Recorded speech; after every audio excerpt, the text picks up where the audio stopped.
Hi friends, நம்ம விஜய் மல்லி ஸ்டோரியில் வந்துட்டு எப்படி ஆனாலும் சரி இப்படி ஒரு பிளான் நான் வச்சுருக்கேன் அப்படிங்கிற மாதிரி தான் வந்து தேவசேனா ஒரு கெத்து காமிக்கிறாங்க அப்படின்னே சொல்லலாம். இப்போ இருக்கிற எபிசோட்ஸ் அண்ட் ப்ரோமோஸ் எல்லாம் வந்து பார்த்தீங்க அப்படின்னா வந்துட்டு கொஞ்சம் நெகட்டிவ்ஸ் வந்துட்டு அவங்களுக்கு வர மாதிரி காமிச்சிட்ருக்காங்க. மெயினாக அவங்க எடுத்த காரியம் எல்லாமே வெற்றி தான் அப்படிங்கிற மாதிரி தான் முன்னாடி ஃபுல்லாக போயிட்டு இருந்தது. பட் ஆனால் இப்போ இருக்கிற எபிசோட்ஸில் அண்ட் ப்ரோமோஸ்லலாம் வந்து பார்த்தீங்கன்னா தேவசேனாவே வந்து தலை குனிஞ்சு நிற்கிற மாதிரி ஒரு சில சீன்ஸ் எல்லாமே எடுத்துட்ருக்காங்க. ஸோ இப்போ ப்ரோமோவில் கூட பார்த்தீங்க அப்படின்னா வந்துட்டு ரஞ்சிதாவை கூட்டிகிட்டு போயிட்டு அண்ட் தென் அவங்கள வந்து பார்த்தீங்கன்னா அவங்கள படுக்க வச்சு மயக்க மருந்து கொடுத்து அண்ட் தென் வந்துட்டு டெஸ்ட் எடுக்கணும் அப்படின்னு சொல்லிட்டு அவங்களுக்கே தெரியாமல் அவங்க மயக்க நிலையில் எல்லா விஷயங்கள் சொல்லணும் அப்படின்னு சொல்லிட்டு தேவசேனா வந்து முடிவு பண்ணியிருந்தாங்க. ஸோ அதுக்கு வந்து உடனாக இருக்கிறது வந்து பார்த்தீங்கன்னா அவங்க அப்பா அண்ட் தென் அரவிந்த் அப்படின்னே சொல்லலாம். ஸோ அரவிந்த் வந்து பார்த்தீங்கன்னா அரவிந்த் நார்மலாக இருக்காரு, ஓகே ஒன்றும் ஆகாது அப்படிங்கிற மாதிரி. பட் ஆனால் அவங்க அப்பா வந்து பார்த்தீங்கன்னா ரொம்பவே டென்ஷன் ஆயிடுறாரு. ஐயோ என் பொண்ணுக்கு ஏதாவது ஆயிடுமோ என்னவோ அப்படிங்கிற மாதிரி பயப்படுறாரு. ஃபைனலாக வந்து பார்த்தீங்க அப்படின்னா எப்படியோ ஹாஸ்பிட்டலுக்கே கொண்டு வந்து அவங்கள டெஸ்ட் எடுக்கிறாங்க.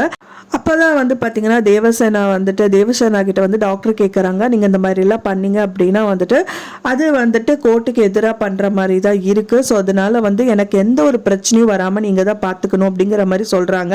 அதெல்லாம் நான் பார்த்துக்கிறேன், ஒன்றும் ஆகாது அப்படிங்கிற மாதிரி தான் டெஸ்ட்டை கண்டினியூ பண்ணுறாங்க. ஸோ அவங்க வந்து பார்த்தீங்கன்னா தேவசேனா வந்துட்டு ரஞ்சிதா கிட்ட பேச ஆரம்பிக்கிறாங்க. ஸோ இந்த விஷயங்கள்லாம் வந்து உங்கள் அப்பா பேர் என்ன, உங்கள் அம்மா பேர் என்ன, அப்புறம் வந்து இந்த கேஸில் நீ வந்து பொய் சாட்சி சொன்ன இல்லை அப்படிங்கிற மாதிரி சொன்னாங்க.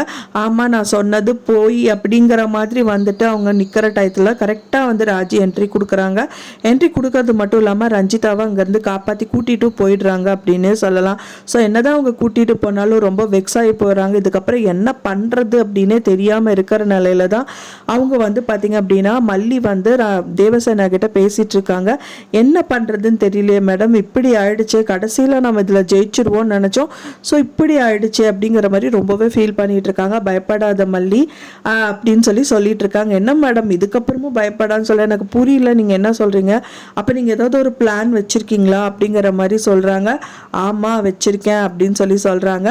அதுதான் யார் அப்படின்னு கேட்கும்போது தான் மனோகர் அப்படிங்கிற மாதிரி வந்துட்டு அதாவது ரஞ்சிதா அவங்க அப்பாவை பற்றி சொல்கிறாங்க.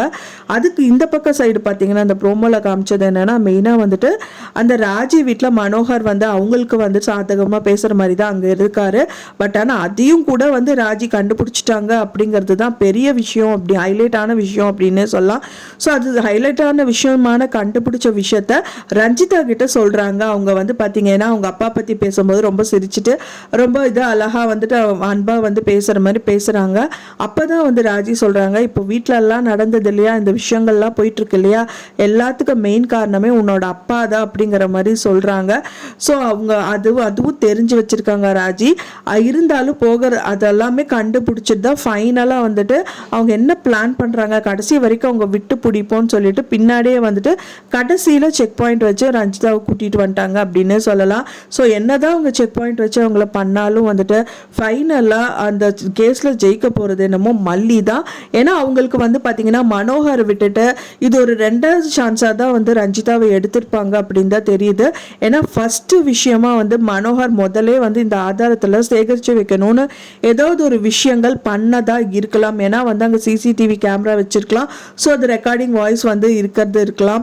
ஸோ இந்த மாதிரி நிறைய விஷயங்கள் இருக்கலாம். ஏன்னா வந்து இப்போ அவங்களுக்கு ராஜிக்கு தெரிஞ்சிருச்சு மனோகர் வந்து அவங்களுக்கு சாதகமான பர்சன் கிடையாது, மல்லிக்கு தான் வந்துட்டு அவர் சப்போர்ட் பண்ணுறாரு அப்படின்னு சொல்லிட்டு இதுக்கப்புறம் அவங்க வீட்டில் இருக்க கண்டிப்பாக விட மாட்டாங்க, வீட்டு விட்டு வெளியில் போங்க அப்படிங்கிற மாதிரி தான் சொல்லுவாங்க. ஸோ அவங்களே வீட்டு விட்டு வெளியில் வந்தாலும் மனோகர் அப்படின்னு ஒரு வார்த்தை விடுறதுனால கண்டிப்பாக அவர் வந்து ஏதாவது ஒரு ஆதாரத்தை சேமித்து வச்சிருப்பாங்க அப்படின்னு தான் கெஸ் பண்ண முடியுது.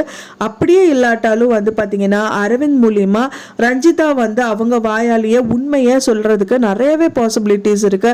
அவங்களுக்கு தெரியாமல் உண்மையை சொல்றதை விட தெரிஞ்ச உண்மையை சொன்னால் ரொம்பவே நல்லா இருக்கும். ஸோ அது வந்து அரவிந்த் பண்ணுவார் அப்படின்னு தான் எதிர்பார்க்கப்படுது. ஸோ கூடிய விரைவில் ஏதாவது ஒரு நல்ல விஷயங்கள் நடக்கும் ஃப்ரெண்ட்ஸ், வெயிட் பண்ணி பார்க்கலாம். ஸோ நீங்கள் என்ன நினைக்கிறீங்க அப்படின்னு சொல்லிட்டு உங்களோட கருத்துக்களை மறக்காமல் எனக்கு கமெண்ட்ல ஷேர் பண்ணுங்க. நான் சொன்ன இந்த தகவல் உங்களுக்கு பிடிச்சிருக்கும்னு நினைக்கிறேன் ஃப்ரெண்ட்ஸ். பிடிச்சிருந்தா மறக்காமல் லைக் பண்ணுங்க, ஷேர் பண்ணுங்க, கமெண்ட் பண்ணுங்க, சப்ஸ்கிரைப் பண்ணுங்க. மேலும் இன்னொரு மல்லி சீரியல் அப்டேட்டோட நெக்ஸ்ட் மீட் பண்ணுறேன். தேங்க்ஸ் ஃபார் வாட்சிங் மை வீடியோ ஃப்ரெண்ட்ஸ். நெக்ஸ்ட் வீடியோவில் பார்க்கலாம்.